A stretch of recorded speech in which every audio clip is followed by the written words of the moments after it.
Bonjour et bienvenue dans mon atelier. Bienvenue dans Histoire d'artisan. Je suis Lisa Millet et je serai votre guide dans l'exploration de l'artisanat d'art. Histoire d'artisan est l'association qui sensibilise les entreprises au rôle majeur de l'artisan d'art dans l'innovation et accompagne les artisans d'art dans la valorisation de leurs recherches. Ce podcast est le reflet d'un univers merveilleux et riche avec lequel collabore Histoire d'artisan.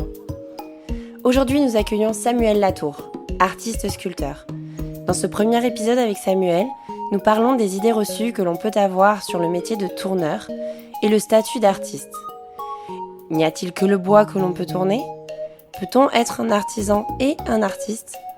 Quelles sont les machines qu'utilise un tourneur ? Un artisan ne peut-il être expert que d'une seule matière ? Des vastes questions sur lesquelles Samuel nous éclaire. Je vous souhaite une belle écoute. Bonjour Samuel et merci de m'accueillir dans ton atelier. Avec plaisir. Je suis ravie qu'on échange puisque on a déjà eu, comme tu disais tout à l'heure, avant qu'on enregistre, l'occasion de se parler sur Instagram. Et j'ai déjà eu l'occasion et la chance de faire des posts sur toi, mais jamais de voir ton atelier. Eh bien, bienvenue. Eh bien, merci beaucoup. Ravi de vous le présenter.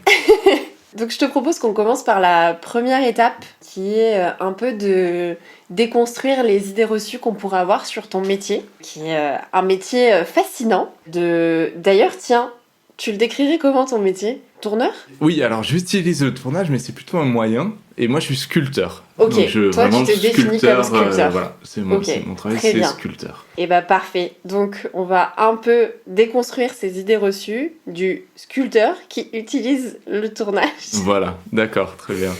Donc la première idée reçue qu'on peut avoir sur justement cette technique du tournage, c'est nous ne pouvons tourner que du bois. Alors bon, ça c'est assez faux sur le coup.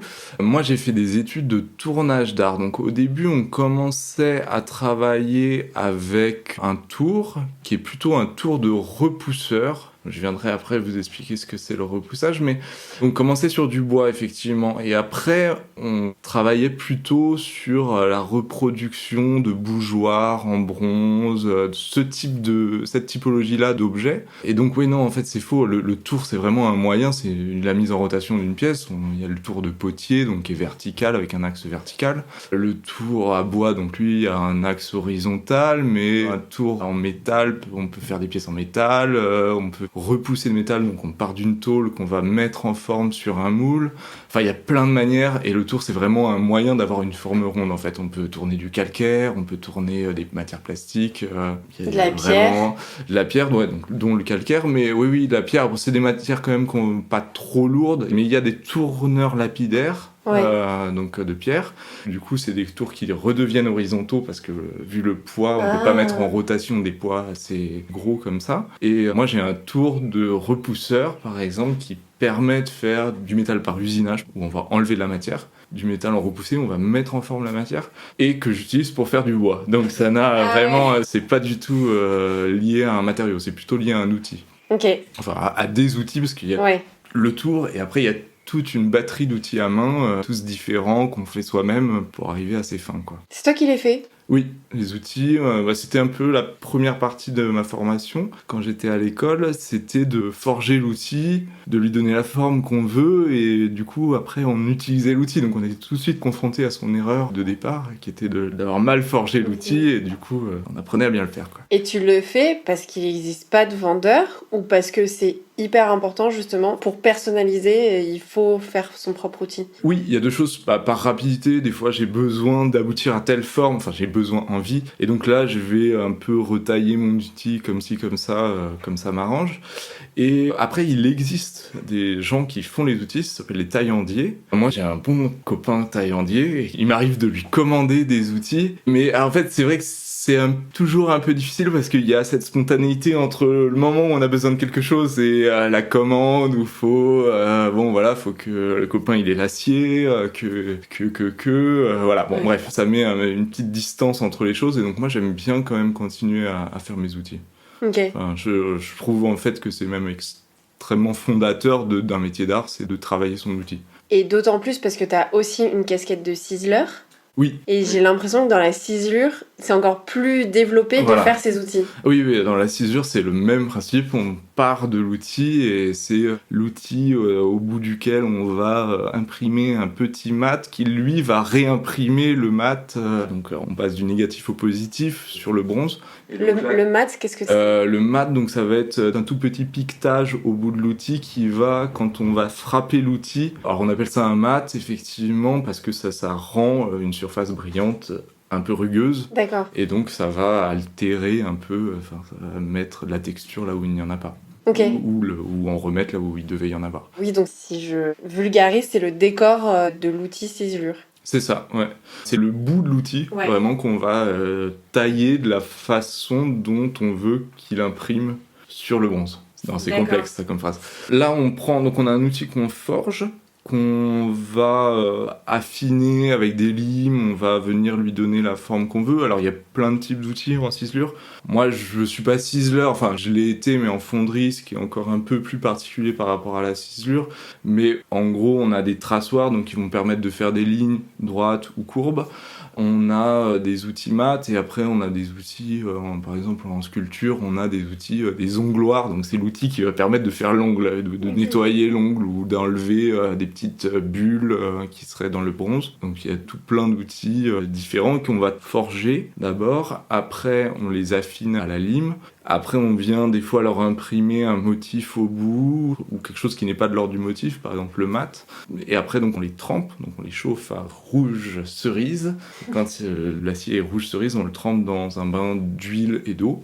Et après, il y a un revenu, donc c'est encore un traitement thermique, donc on reponce, on va dire, la surface de l'outil et on fait revenir dans l'irisation du métal une couleur jaune paille qui, elle, va permettre que l'outil soit dur au bout, mais qu'il accepte une certaine contrainte liée à la frappe en ciselure. Donc on va frapper avec notre marteau de ciseleur sur l'outil, et du coup il va être plus mou de l'autre côté, c'est parce que plus un acier est dur, plus il va être cassant. D'accord. Il faut qu'il accepte ces deux contraintes, qu'on tape dessus et qu'il imprime quand même, mais qu'il se casse pas. Ah ouais. Ouais, c'est très technique la ciselure, enfin c'est vraiment un monde très précis, quoi.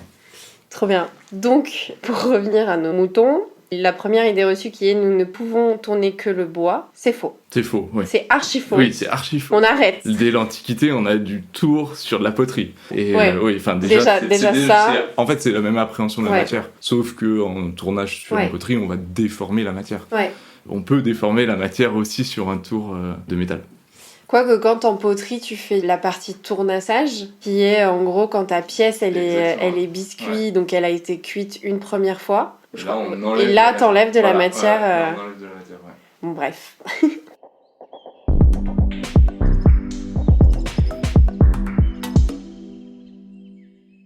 La deuxième idée reçue qu'on peut avoir, c'est, celle-là je l'adore, un artisan d'art ne peut pas être artisan et artiste, et inversement. Alors ouais, c'est un grand débat. C'est un immense débat. Ou le débat. Alors moi, mon point de vue là-dessus, c'est que je suis parti de l'artisanat pour arriver à une pratique artistique. Je pense pas qu'il y ait un artiste d'un côté, un artisan de l'autre. Ça, c'est un point de vue quand même qui est presque, je sais pas, je dirais fiscal ou administratif. Finalement, en fait, les artistes vont aborder des choses qui sont liées à l'artisanat d'art et inversement. Et les artisans d'art vont aborder un processus créatif.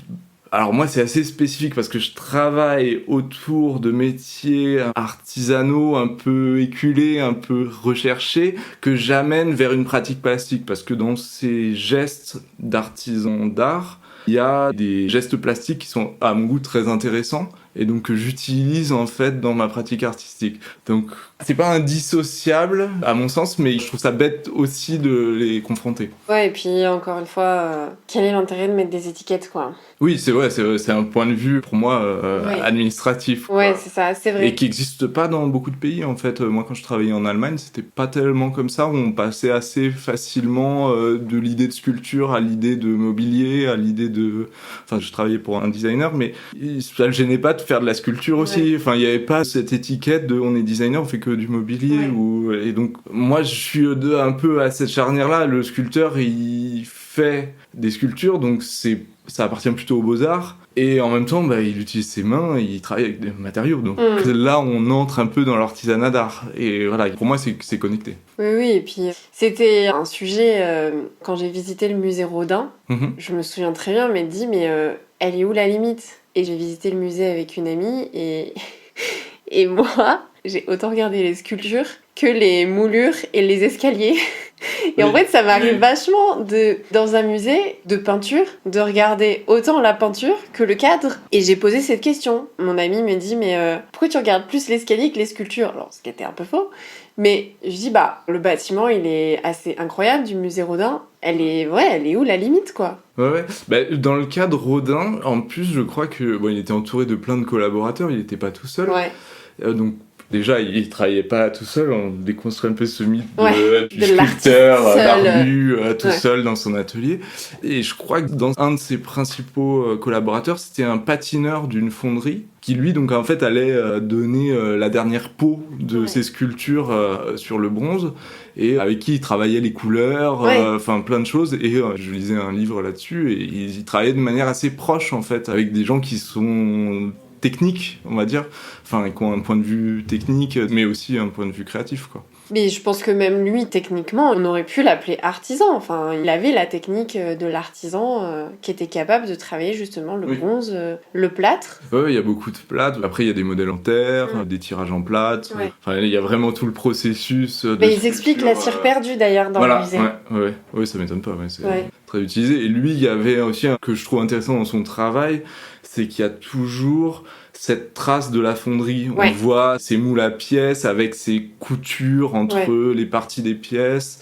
Il y a toujours un truc très... C'est pas effacé. C'est d'ailleurs un des premiers à le faire, et à ne pas effacer cette partie-là, donc à vraiment l'intégrer à son travail. À intégrer dans l'art le geste artisanal. Ouais, c'est vrai. Et pourtant, on le considère comme un artiste et il a un musée. C'est dingue, hein. Non mais moi, je comprends pas comment on continue de séparer les deux, alors qu'il y a de plus en plus d'artisans d'art français qui, justement, ont envie d'avoir ces deux activités, de faire de l'utilitaire et de la sculpture. Parce qu'en fait, ta matière, tu l'interprètes comme tu veux, et puis il suffit que tu rajoutes une ampoule à ta sculpture et ça devient un luminaire. Et j'en viens à ma question de, est-ce que t'es à la maison des artistes? Non, tout bêtement, parce qu'en fait, moi, quand je suis arrivé à Toulouse, donc j'étais en freelance en Allemagne juste avant, et donc je cherchais plutôt du travail plutôt que de m'installer dans mon atelier. Il se trouve qu'on a trouvé un atelier assez facilement, et je faisais des moules pour la fonderie qui est à Toulouse, et c'est pour ça que je me suis mis en micro-entreprise. Et du coup, je suis resté là-dessus depuis le temps. Et tu peux cumuler les deux? Oui, je peux. Ouais. Mais bon, c'est de l'administratif. Vraiment envie, voilà, c'est ça. En fait, je vois pas un grand intérêt là-dedans. Alors peut-être la TVA. Mais la TVA... En tant qu'artiste, t'as 5% de TVA. Oui, mais en tant que micro-entrepreneur, mon cas, en fait. T'as 0% de TVA. Oui, voilà. Non, je la facture pas. Par contre, ce que je paye, par exemple, quand je vais en fonderie, je paye déjà 5,5%. Ça dépend, en fait, ça, c'est pas corrélé au fait d'être en micro-entreprise ou en artiste-auteur. C'est plutôt lié au statut de l'œuvre, en fait. D'accord. Nous, par exemple, un sculpteur, il peut éditer 12 pièces d'une même pièce pour que ça reste une œuvre d'art. Un photographe, je crois, c'est 50 reproductions de photographies. Après, les œuvres graphiques, ils ont un nombre aussi limité. Et donc, ça, c'est pas lié au fait d'être une micro-entreprise ou un artiste-auteur. Ok, c'est vraiment lié à la pièce. Voilà, c'est ça. Genre, si tu leur demandais de faire une pièce où ce serait des luminaires et t'en veux 100, là, tu paierais 20% de TVA. Oui, parce que c'est du luminaire, et donc c'est une œuvre utile, et ça rentre pas dans le champ des beaux-arts, et du coup, c'est une TVA. C'est tellement complexe ce sujet. Alors qu'effectivement, on peut se poser la question d'un luminaire très travaillé, ou qui a une valeur aussi sculpturale. Oui. Et qui existe en 2 exemplaires. C'est un peu administratif, quoi. C'est dingue. Et donc, ma deuxième question est, est-ce qu'il y a un truc similaire en Allemagne de la maison des artistes et avec un statut vraiment d'artiste? Alors, bon. Mon allemand étant assez limité, en 2 ans, j'ai un peu appris quand même, mais bon, pas le vocabulaire administratif. Et moi, j'étais Selbstständiger, ça veut dire en gros micro-entrepreneur. Okay. Et j'avais une partie qui était en salarié dans l'entreprise où je travaillais. Et du coup, je saurais pas dire ça, mais je pense que ça existe, ouais. Okay. Je pense qu'il y a cette distinction. Après, est-ce que ça interdit à l'un ou à l'autre de faire ceci ou cela? Je sais pas. En fait, je trouve que ce statut, justement, il pousse les gens à dire mais toi t'es un artiste ou toi t'es un artisan, et de mettre des étiquettes. Parce que t'es à la maison des artistes, alors t'es un artiste. Parce que cette pièce, je vais te l'acheter avec 5% de TVA, alors que si t'es une société, je te l'achèterai avec 20% de TVA. Ouais, c'est vrai que moi, ça m'a beaucoup inquiété au début, parce que je me disais, mais attends, si je mets ça dans mon... Alors, je sais plus comment ça s'appelle, c'est le code NAF. Ouais. Est-ce que je vais avoir droit à faire ça, mais ça... Alors, donc, j'ai essayé de faire la chose la plus large possible. Bon, il faut... Et au final...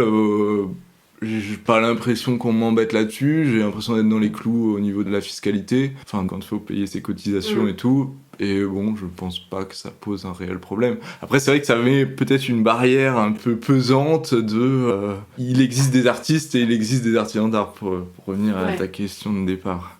Bon bref, cette idée reçue n'aura jamais de réponse, mais on aimerait bien que ce ne soit pas le cas. Qu'un artisan d'art peut être un artiste, on aimerait bien. La troisième idée reçue est un tourneur d'art ne travaille qu'avec de vieilles machines mécaniques sans numérisation. Alors ça, c'est un peu vrai, quand même, faut pas se mentir. Après, je pense qu'on pourrait, c'est un peu des questions d'envie. Moi, ça m'intéresse pas tellement de travailler avec une imprimante numérique parce que j'ai pas le même rendu, j'ai pas la possibilité de choisir. Une fois qu'un travail en impression numérique est lancé, c'est lancé, quoi. Ouais. Après, je trouve ça très intéressant aussi. C'est vrai que la machine numérique que j'ai à l'atelier, c'est un ordi pour répondre à mes mails, quoi. Pour retoucher mes photos ou ce genre de choses. Mais non, ouais, c'est assez vrai quand même. Moi, j'ai un tour qui date des années 50, qui est une vieille machine en fonte. Voilà, bon, oui, ça répond au cliché quand même. Je pense que je suis dedans. La dernière idée reçue qu'on peut avoir, c'est un artisan d'art ne travaille qu'avec une seule matière dont il est expert. Alors c'est là que je pense que moi je m'extrais un petit peu de l'artisanat d'art, c'est que la sculpture c'est pas une matière et c'est un point de vue sur le volume. Alors peut-être qu'il y a des artisans d'art qui travaillent avec une matière, peut-être qu'il y en a qui vont travailler plusieurs matières mais à des fins d'une utilité. Ouais, il y a plein de façons de l'aborder. Moi, c'est pas mon cas. Dans mon cas, j'aime travailler avec des matières pauvres, j'aime travailler avec des matières, je sais pas si on dit des matières riches, mais des matières un peu plus précieuses, on va dire.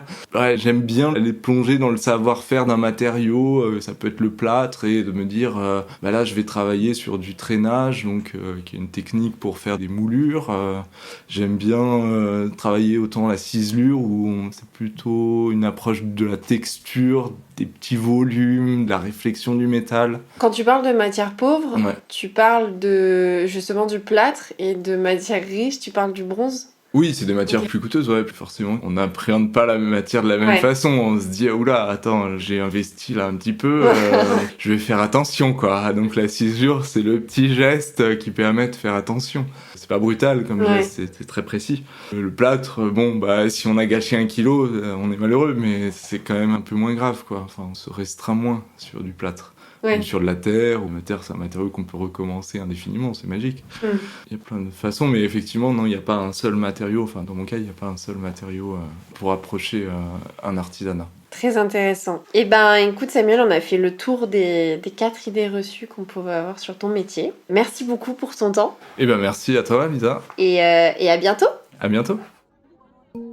Merci beaucoup pour votre écoute. J'espère que ce premier épisode avec Samuel Latour vous aura plu. Dans le prochain épisode, nous parlerons davantage du parcours de Samuel et de son statut d'artiste. Vous pouvez continuer de m'aider à faire découvrir les histoires d'artisans au plus grand nombre en mettant une note sur iTunes et en vous abonnant sur votre plateforme de streaming préférée. Comme d'habitude, je publie régulièrement des photos du travail des artisans sur Instagram, donc n'hésitez pas à vous abonner pour découvrir leur métier en images. À bientôt avec une nouvelle histoire.